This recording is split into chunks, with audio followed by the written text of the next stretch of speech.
आज दुपारी साधारण 1-2च्या सुमारास पुणे महानगरपालिका कार्यालयासमोर असणाऱ्या मेट्रो स्थानकामध्ये मोठा गदारोळ पाहायला मिळाला। मेट्रो स्थानकात काही तरुण अचानक घुसले। त्यांनी तिथं आंदोलन करण्याचा प्रयत्न केला। या तरुणांनी मेट्रोच्या रुळावरती उतरून निदर्शनं करायला सुरुवात केली। तोपर्यंत या घटनेची माहिती पोलिसांना नव्हती, मात्र ज्यावेळेस या आंदोलनाची माहिती पोलिसांना मिळाली त्यावेळेस पोलीस तिथे पोहोचले। त्यांनी आंदोलकांना समजून सांगण्याचा प्रयत्न केला, आंदोलन थांबवण्याचा प्रयत्न केला, मात्र आंदोलक आणि पोलीस यांच्यामध्ये बाचाबाची झाली आणि कहर म्हणजे या आंदोलकांनी त्या पोलिसांवरती पेट्रोल टाकण्याचा सुद्धा प्रयत्न केलाय। हे प्रकरण नेमकं काय आहे सांगते। नमस्कार, मी मयुरी आणि तुम्ही पाहताय विषयच भारी। आज दुपारी कडाक्याच्या उन्हामध्ये पुणे महानगरपालिका कार्यालयासमोर असणाऱ्या मेट्रो स्थानकात काही आंदोलक अचानक घुसले। यांच्यामध्ये कसबा विधानसभा मतदारसंघातील कार्यकर्ते नरेंद्र पावटेकर यांच्यासह त्यांच्या कार्यकर्त्यांचा सहभाग होता। या पावटेकर आणि त्यांच्या सोबत असलेल्या आंदोलकांनी मेट्रो स्थानकामध्ये घुसण्याचा प्रयत्न केला आणि तेही अचानक। याची कुठलीही माहिती मेट्रो स्थानकातील अधिकाऱ्यांना नव्हती किंवा पोलिसांना सुद्धा नव्हती। जाताना त्यांच्या हातामध्ये पेट्रोलच्या बाटल्या होत्या अशी सुद्धा माहिती आता मिळते। सोबतच काही महिला कार्यकर्त्याही या आंदोलनामध्ये सहभागी होत्या। त्यांनी थेट मेट्रो मार्गिकेवरती उतरत धाव आंदोलन केलं। मेट्रोच्या अधिकाऱ्यांनी मग या सगळ्या घटनेची माहिती पोलिसांना दिली आणि त्यानंतर पोलीस तिथे दाखल झाले। यामध्ये पोलीस उपायुक्त गिल साहेब, वरिष्ठ पोलीस निरीक्षक सावंत यांच्यासह त्यांचं पोलिसांचं पथक घटनास्थळी दाखल झालं। त्यांनी आंदोलकांना जवळ हात जोडून विनंती केली, हे आंदोलन थांबवा असं म्हणत जवळपास तासभर ही विनंती सुरू होती। त्यांची समजूत काढण्याचा प्रयत्न सुरू होता, मात्र काही केल्या तिथले आंदोलक समजून घेण्याच्या मनस्थितीत नव्हते आणि जेव्हा पोलीस म्हणत होते की तुम्ही हे आंदोलन थांबवा, तुम्ही तिथून बाहेर या, आपण यातून काहीतरी तोडगा काढण्याचा प्रयत्न करू, मात्र तिथे असणारे आंदोलक पोलिसांचं काहीही ऐकून घेण्याच्या मनस्थितीत नव्हते, किंबहुना ते समजून घ्यायला तयार नव्हते। त्यानंतर हे आंदोलन मोठ्या प्रमाणावरती पेटलं।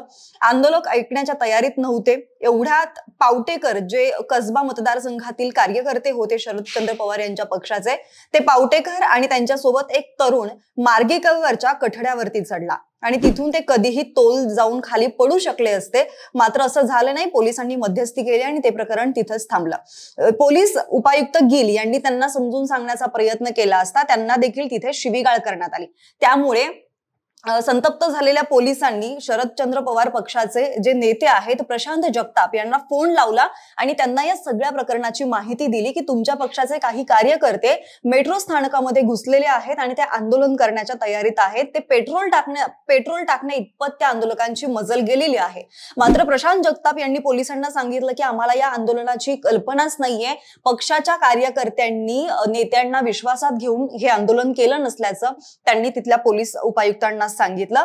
आणि मग त्यानंतर पोलीस आणि तिथे असणारे आंदोलक यांच्यामध्ये शिवीगाळ झाली आणि तुम्ही आम्हाला जर का खाली आणलं तर तुम्ही आम्हाला जर का रेल्वे रुळावरून बाहेर काढलं तर आम्ही इथून खाली उड्या मारू अशी धमकी सुद्धा तिथे असणाऱ्या आंदोलकांनी पोलिसांना दिली। आणि त्यामुळेच कुठेतरी बराच वेळ हे तासभर आंदोलन खोळंबलं आणि त्यामुळे मेट्रोची वाहतूक सुद्धा खोळंबलेली होती।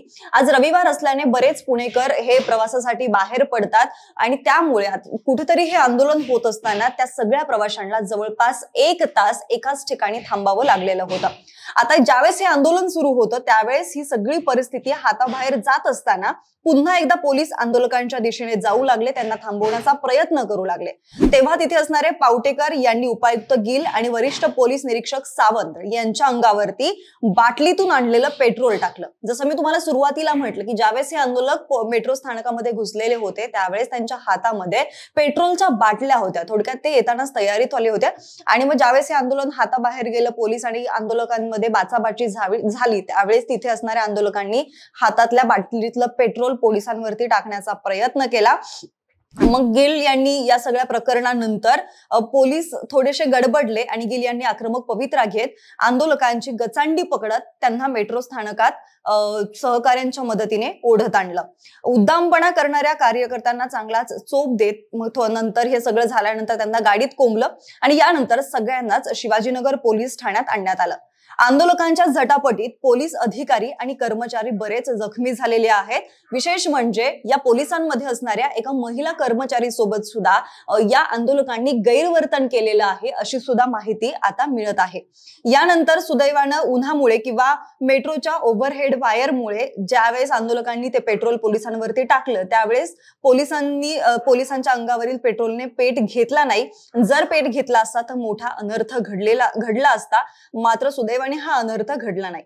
शेवटी पोलिसांचा संयम सुटला। त्या सगळ्या बाचाबाचीनंतर, त्या पेट्रोल टाकण्याच्या प्रकरणानंतर पोलिसांचा संयम सुटला आणि मग पोलिसांनी आंदोलकांची धरपकड करायला सुरुवात केली। आंदोलकांनी डीसीपी संदीप गिल यांना सुद्धा धक्काबुक्की केली आणि मग हे सगळं प्रकरण भरपूर चिघळलं। पोलिसांनी आंदोलकांना मारझोड करत शिवाजीनगर पोलीस ठाण्यामध्ये नेलेलं आहे। जसं मी मगाशी म्हटलं, आज रविवारचा दिवस आहे, त्यामुळे हजारो पुणेकर मेट्रोनं प्रवास करत असतात। मात्र या आंदोलनामुळे त्या सगळ्या प्रवाशांना तासभर एकाच ठिकाणी स्थानबद्ध व्हावं लागलं। सध्या जे स्त्रियांवरती अत्याचार सुरू आहेत ते अत्याचार कुठेतरी थांबावेत, सोबतच मेट्रोमध्ये रोजगार मिळावा तरुणांना, यासाठी हे आंदोलन करण्यात आलेलं होतं। शरदचंद्र पवार यांच्या राष्ट्रवादीच्या कार्यकर्ते आहेत, त्यांनी हा सगळा गोंधळ घातलाय। यावरती ज्यावेळेस प्रशांत जगताप, शरदचंद्र पवार पक्षाचे जे कार्यकर्ते आहेत, नेते आहेत, प्रशांत जगताप यांना ज्यावेळेस या सगळ्या प्रकरणाविषयी सांगितलं, त्यांच्याकडून माहिती घेतली, त्यावेळेस ते म्हणतात की आज पुणे मेट्रो परिसरामध्ये नरेंद्र पावटेकर नावाच्या कार्यकर्त्यांनी आंदोलन केलंय। हा कार्यकर्ता 3 महिन्यापूर्वी राष्ट्रवादी काँग्रेस अजित पवार यांच्या पक्षातून आमच्या पक्षात आलेला आहे। मागच्या 3 महिन्यात तो पक्षात कुठेही सक्रिय नाहीये। त्यांनी आज आंदोलन केलेलं आहे, त्याचा आणि त्याच्या पक्षाचा काहीही संबंध नाहीये। त्याने पक्षाला विचारून किंवा पक्षाला विश्वासात घेऊन हे आंदोलन केलेलं नाहीये। त्यामुळे आज जे काही आंदोलन करण्यात आलेलं आहे त्यामध्ये जे काही नुकसान झालंय किंवा पोलिसांशी वाद झालाय, प्रशासनासोबत वाद झाला, याचा पुणे शहर राष्ट्रवादी काँग्रेस शरद पवार पक्षाची काहीही संबंध नाहीये, हे मी या ठिकाणी स्पष्ट करू इच्छितो। या आंदोलनकर्त्यांनी प्रशासनासोबत चुकीच्या पद्धतीने वाद घातलेला आहे, त्यामुळे या कार्यकर्त्यांना पक्षातून बडतर्फ करण्यात येत आहे। मी नरेंद्र पावटेकर या कार्यकर्त्याची हकालपट्टी करत आहे। ती करत असताना मी सांगू इच्छितो, पक्षाला सांगून किंवा पक्षाची परवानगी घेऊन कार्यकर्ता आंदोलन करेल तरच ते आंदोलन अधिकृत समजण्यात यावं। आजचं आंदोलन हे पक्षाचं आंदोलन नाहीये। या चुकीच्या कृतीची पक्षपात राखण करणार नाही, या गोष्टीचा मी निषेध करतो आणि या संदर्भात नरेंद्र पावटेकर यांची हकालपट्टी करतो, असं प्रशांत जगताप यांनी म्हटलेलं आहे। आज दुपारी साधारण 1-2च्या सुमारास ही सगळी घटना घडलेली आहे, जी आता प्रचंड तापलेली आहे। पोलीस आणि आंदोलकांमध्ये अशा प्रकारे बाचाबाची होऊन थेट आंदोलकांनी पोलिसांवरतीच पेट्रोल टाकण्याचा प्रयत्न केलेला आहे आणि हे कुठेतरी फार धक्कादायक समजलं जात आहे। या सगळ्या आंदोलनाबद्दल तुम्हाला नेमकं काय वाटतंय ते तुम्ही आम्हाला कमेंटच्या माध्यमातून जरूर कळवा। ही माहिती आवडली असेल तर व्हिडिओला लाईक करा, शेअर करा, सोबतच आपल्या विषयच भारी या YouTube चॅनलला सबस्क्राईब करायला सुद्धा विसरू नका। धन्यवाद।